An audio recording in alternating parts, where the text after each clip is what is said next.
Bonjour et bienvenue sur la chaîne YouTube des éditions Akata pour une nouvelle vidéo L'Instant Shoujo. Et on va vous parler de quelque chose d'un peu technique cette fois, ça fait longtemps que je voulais le faire. On va vous parler du choix des polices dans les shoujo mangas. Bon, je profite de l'annonce de Be Yourself, le nouveau manga de Ichigo Takano pour faire ça. Alors c'est vrai que je vous ai dit dans la première vidéo d'annonce qu'en fait c'était pas tout à fait un shoujo manga parce que la série est publiée dans le Monthly Action de l'éditeur Futabasha qui est plutôt un magazine seinen. Alors c'est complètement vrai et donc c'est peut-être un petit peu abusif de prendre pour exemple Be Yourself pour parler du choix des polices dans les shoujo mangas, mais en fait ça se justifie complètement parce que Ichigo Takano, voilà, c'est une dessinatrice à l'origine de shoujo manga et dans les codes narratifs et dans ses techniques narratives de mise en scène et de narration, elle a voilà, des techniques justement qui sont complètement imprégnées du shoujo manga. Et de toute façon, comme je le dis souvent et comme le disent beaucoup d'auteurs, le shoujo manga a globalement influencé les techniques narratives et le manga en général, le seinen, le shonen, et on retrouve aujourd'hui dans toutes les catégories de manga des choses qui viennent du shoujo manga, et notamment une des choses que j'évoque très souvent, c'est le monologue intérieur, la pensée narrative, voilà, qui est très fréquemment utilisée dans le shoujo manga, parce que ça nous permet de nous sentir plus proches des personnages, de son intimité. Et en fait, justement par rapport à ça, je voulais vraiment parler du travail qui est fait par les éditeurs japonais, et du coup on essaye de reproduire autant que possible sur le choix des polices de caractère. Vous savez, la police qu'on utilise pour remplir les bulles. Et en fait, au Japon, les éditeurs ont vraiment des chartes graphiques très définies avec des polices différentes. Si le personnage parle normalement, si le personnage pense, si c'est une voix qui vient plutôt d'un téléphone synthétique ou d'un mégaphone, une voix à la gare, si les personnages des fois crient ou ont des voix des voix mignonnes, des voix criardes, ce genre de choses. Il y a plein de polices différentes. Au sein des éditions Akata, on fait très attention à ce choix des polices, et notamment dans le shoujo manga, parce que en fait c'est très important dans la lecture intuitive qu'on peut avoir d'un shoujo manga. C'est-à-dire que vous voyez les monologues, des fois ils sont très découpés d'une page à l'autre et ça se suit tout au long du chapitre. Et en fait, des fois je lis des critiques de shoujo manga qui disent ah je savais pas qu'il parlait, etc. En fait, ça peut être réglé justement par un choix approprié de police. Et en fait, Be Yourself, c'était très intéressant de prendre ça comme exemple, parce qu'effectivement, il y a beaucoup de narrations différentes à différents niveaux qui s'entremêlent, et en fait, il y a des lignes temporelles a priori différentes, puisqu'il semble qu'on a un personnage qui commente une action qui est arrivée dans le passé, mais on ne le voit jamais dans l'époque où il commente. Du coup, en japonais, il y a plusieurs polices différentes, et qui nous indiquent clairement justement que c'est pas dans la ligne temporelle qu'on est en train de lire que la pensée a lieu. Et du coup, c'est important pour nous d'exprimer ça aussi à travers une police différente dans la version française. Alors on a notre police standard qu'on met en italique quand c'est des pensées, et puis il y a d'autres polices qu'on va choisir justement pour exprimer autre chose. Alors typiquement ce qu'on a au sein des éditions Akata, on va dire globalement on utilise 4 polices. Une police pour les dialogues normaux qu'on va mettre en italique quand c'est des pensées dans des bulles, une police pour les monologues intérieurs et les pensées un peu narratives, on a une police flashback et souvenirs qu'on met et qui est à notre avis très importante, parce que en fait si vous prenez un shoujo manga, des fois justement il y a des souvenirs qui apparaissent, qui popent dans la tête du personnage, et si jamais ça on le met pas dans une police différente et qu'on le met simplement dans la police habituelle en italique, ça peut donner l'impression que c'est une pensée du personnage au lieu d'être un souvenir du personnage qui se remémore quelque chose qui a été dit ou quelque chose qui lui est arrivé. Et du coup si on fait bien attention au choix des polices qui est fait en japonais et qu'on reproduit la même chose en japonais,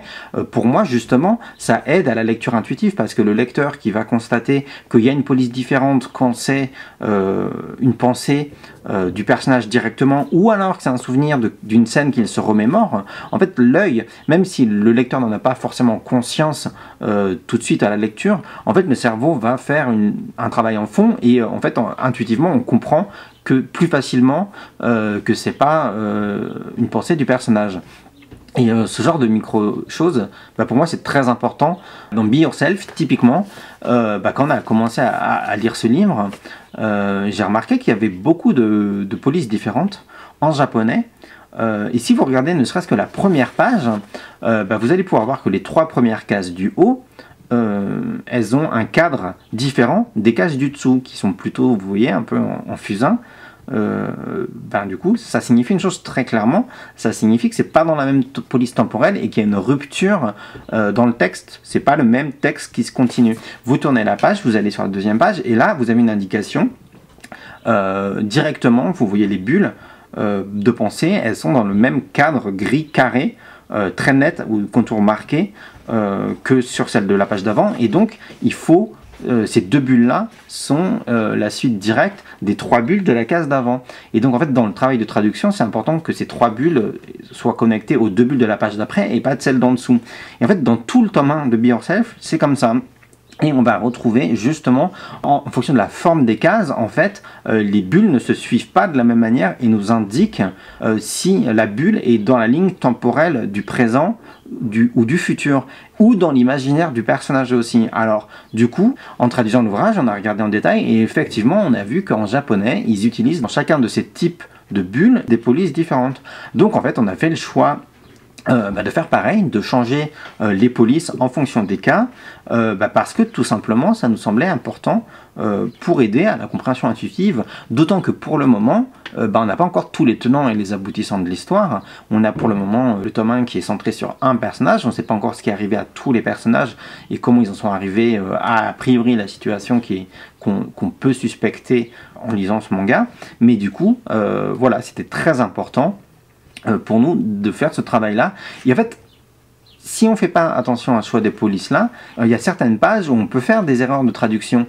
Par exemple, cette page que je vais vous montrer là, voilà, on voit au tout début un monologue carré où il dit « Ah, j'ai pensé que c'était bizarre » et en bas, à ce moment-là, je n'ai pas pu lui dire. Et en fait, si vous regardez, ces 2 bulles-là n'ont pas le même contour, et le contour est crucial, et en fait, ils n'ont pas la même police en japonais non plus. Et du coup, on les a changés en français, et ce que ça nous indique clairement, c'est qu'à ce moment-là, je n'ai pas pu lui dire, c'est une bulle qui vient directement du futur. Si on utilise la même police juste en italique, on peut se dire que au moment présent, il regrette de ne pas avoir pu lui dire ce qu'il voulait lui dire. Mais non, il le regrette des années plus tard. Et donc en fait, c'est crucial du coup de distinguer les polices justement pour expliciter les lignes temporelles. Et en fait,